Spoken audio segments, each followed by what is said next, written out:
Greetings and welcome to the Thursday afternoon Vodkast podcast. The question we need to ask ourselves is, am I actually wearing pants?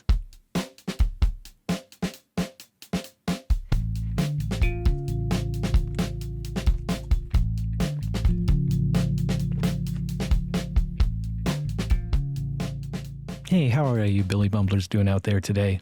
I guess we'll never know the answer to that question unless I stand up, which I'm not going to, because then I would reveal or not reveal whether or not I was wearing clothes. I got a package in the mail today. I know what's in the contents of this package, but you don't, and I thought it would make for a great video today. So we're going to start out right away with opening it. And then we're going to discuss the contents within. And after that, I've got something real shitty shit. I'll tell you about it afterwards. All right, let's bust into the package from who? This is from Mike Coelho. My dear friend Mike Coelho. Oh, back in the day. We used to, well, let's just open this. Okay, so this is gross ass salty lychee Kit Kats. Oh boy. I was going to try these on the episode today, but I think we're going to put them in the freezer for a little while. And then we'll try them maybe tomorrow or the next days. Vodkast podcast. And I don't know who has this lying around, but yeah, 64 gigs of RAM, 32, 64. I can't remember. Oh, there's another Kit Kat in here. Which one are these? Oh shit, I can't read German.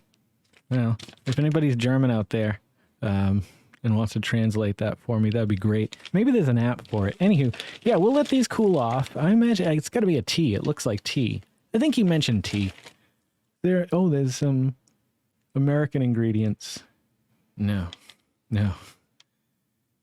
Oh, wait a minute. There's some Russian here. If you know how to speak Russian, that might help too. I don't know. I guess it's... I hate when I pick the wrong Asian... dialect, what is language? Jesus Christ. And then you call it Cantonese when it's actually, Lebanese or maybe it's Mandarin. I don't know. I can't speak any of it. I can't speak.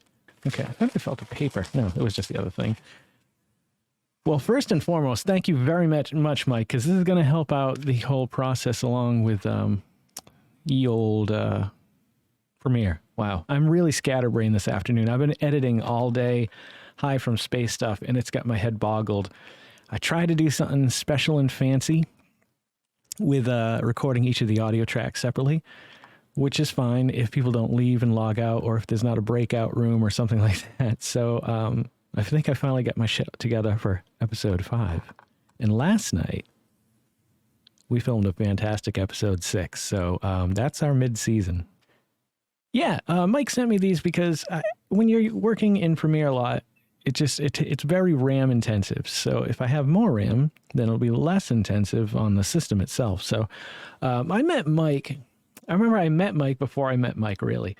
I used to hang out at the mall all the time. I was such a mall rat, me and Corey and my friend Rob Burnt for a long time. And slowly over the months that we were hanging out there, I noticed this guy. And the first time I saw him, I thought, is that Kevin Smith? And then I thought, why would Kevin Smith come dressed up like Silent Bob to the Silver City Galleria? It doesn't make any sense. And over the course of those few months, like I remember bumping into him like at the arcade, he might be there, or GameStop. I'd always go in GameStop.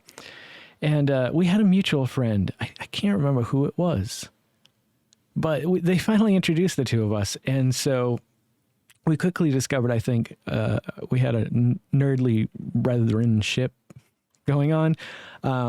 We both enjoyed. Actually, I can't remember if he played D&D before or after. Mike, you'll have to let me know in the comments below. We don't have to. Anyway, that's how I met Mike. I quickly grew a fondness for swords because he always seemed to have a sword in his car or sword on him. And I thought, I want swords. I want to have a sword. Why can't I have swords? So I got swords. They're really crappy swords, but it's fun. It's fun to have swords. And I did take them camping with me once. That was a good time. That was a lot of fun. And then eventually we started hanging out and playing D&D together. And those were some good times. I remember, I can't remember his character's name at the time. Oh, Bailey the Thingy. He played, some kind of a dragon, half dragon, before there were like the Dragonborn. I can't remember what it was, but he was a female dragon that had a very low charisma, I believe. And my friend Artie was playing Fabio the Satyr. This was an evil campaign. It's the first time I'd ever played in one. I don't even remember who I played. It was probably some lame, boring elf or something. And Fabio found... Did I run that? Oh, maybe I ran that game. I think I ran that game. Maybe, who's the other person? Was it Dave? There was like one other person. There is another Skywalker. Fabio had this bowl of decanter of water, or decanter of endless water, I think it is. And back in the day, you could produce either, a cup full, or it would just fill up. But one of its cool features, I think it was like a once a day thing, or maybe 3 times a day thing. You could turn it towards someone, or for whatever reason you needed that much water, you would say geyser, and I can still hear him say geyser, and like I can hear it in my head, and the chaos that ensued. I remember there was this little village we were in, and I think we just laid waste to it, or they laid waste to it. I think I ran that game. I think they wanted to run an evil campaign. I have a hard time with those, though, because ultimately all I'm trying to do as a DM is redeem the characters somehow. I don't know how to run an evil campaign. Even when my alignment wasn't good, like I always play the same goddamn character, like on the inside. He might be a ranger this time, he might be a thief the next time, but he's always the same character, and he's me. Okay, now here's the shitty part of the show. I got jury duty. I've never had to go. Knock on wood. I'm not superstitious, but man, I don't want to jinx myself. Here's my parking pass. I got to be there 8:30. Now here's the real shitty thing of it all. As many of you may or may not know, I've been unemployed since the beginning of the pandemic, pretty much March of 2020.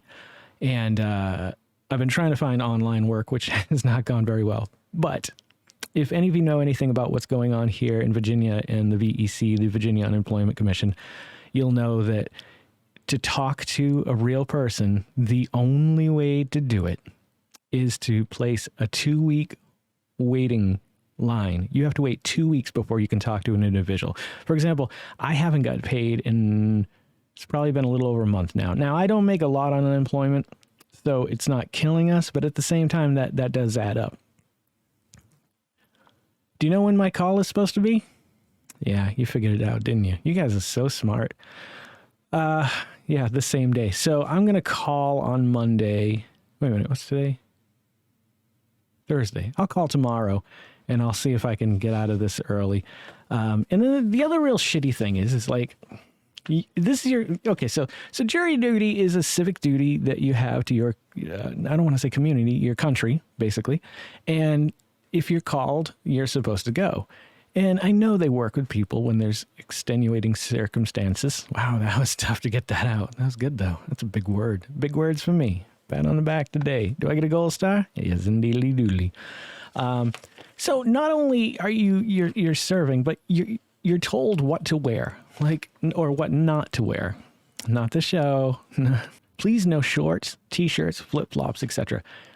It's 1,000 fucking degrees out right now in Virginia. Am I being privileged right now? Am I being a real asshole? I feel like I might be. If I am, let me know in the comments below. And if I'm not, let me know in the comments below, because I feel like I'm being an asshole. But I feel like things like this, dress code, like in certain circumstances, but why in the middle of the summer in Virginia? I don't know. Maybe it's air conditioning in there. Maybe I'm complaining for no reason. I probably am. I'm a real dick sometimes. So, yeah. So the gentleman that you're to call is Todd Swisher. If I'm not mistaken, I think I know someone who's related to him, so I might be able to pull some strings, bend some arms, twist some arms, pillage some village, pillage the village. Well, that's all I got for you today, guys. Thank you again, Mike. That means the world to me that you would take the time to send these to me, because they're going to be fun to try. And from what I understand, they're not very good. But hey, I've had worse in my mouth. Let's face it. And if you guys are loving watching me smash nasty shit into my mouth as much as I'm loving making these videos, then you should consider liking, commenting, subscribing, sharing, and hit the little bell icon. It'll let you know every time I put out a new video. Don't forget to make somebody smile today, and take care of each other out there. I'm Jason Oliveira, and I'll catch you guys in the next episode of the Vodkast podcast. Take care, and boy howdy.